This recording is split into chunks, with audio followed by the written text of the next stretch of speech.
G'day everyone. Recently we've been spending a lot more time in front of the camera than we usually do. We've been asking you to contribute your stories and insights on video. So we just thought we'd give you some tips on how to go about recording yourself at home.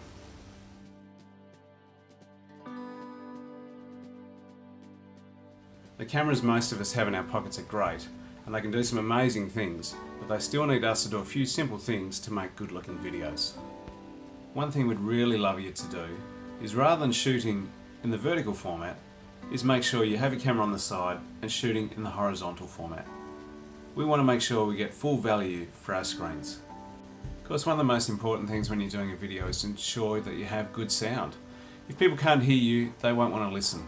So do a couple of test recordings and then launch into it after that, once you're happy with how you sound. Of course, you need to make sure also that there's no other strange noises going on in the background, birds chirping, dogs barking, or any other distractions that take away from your message. While we're on the topic of sound, just remember you don't need to yell. Just speak as if you're having a conversation with someone on the other side of your camera. The next thing we'd love you to do is to hold your camera at eye level. We don't want to see this, and we don't want to see this, and I'll probably spend more time counting your nostril hairs than listening to what you say if I see this. To ensure your camera's at eye level, you can rig up something like a tripod, or if you don't have a tripod, you can just make something easily out of cardboard.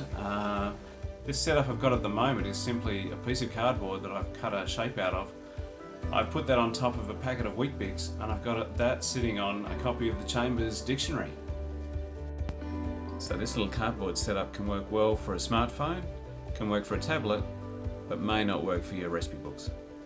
Of course, if you haven't got a tripod and you can't make one up, you can just get a friend or family member to hold the camera for you. There you go, Mark. Thanks. Another great tip is to make sure your head is placed nicely in the frame. If you make sure your eyes are about a third of the way down from the top of the frame, and that we can see some of your shoulders so we can see you're not just a floating head. Next up, make sure you've got your face nicely lit up. Or at least have more light on your face than you have behind you. As you can see here, I've got a nice light from a window right in front of me, and there's nothing too bright behind me.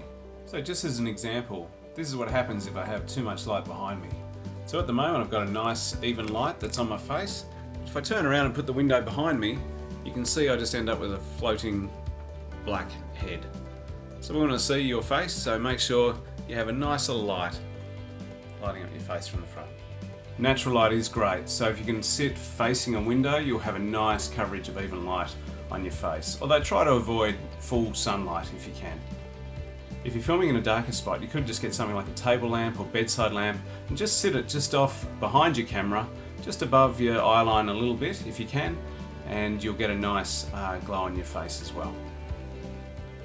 One thing you need to be careful of is what's going on in the background of your shot.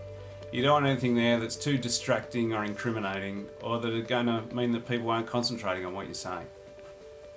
We really love hearing your insights and stories, so we hope that these hints and tips can help you to make some awesome videos.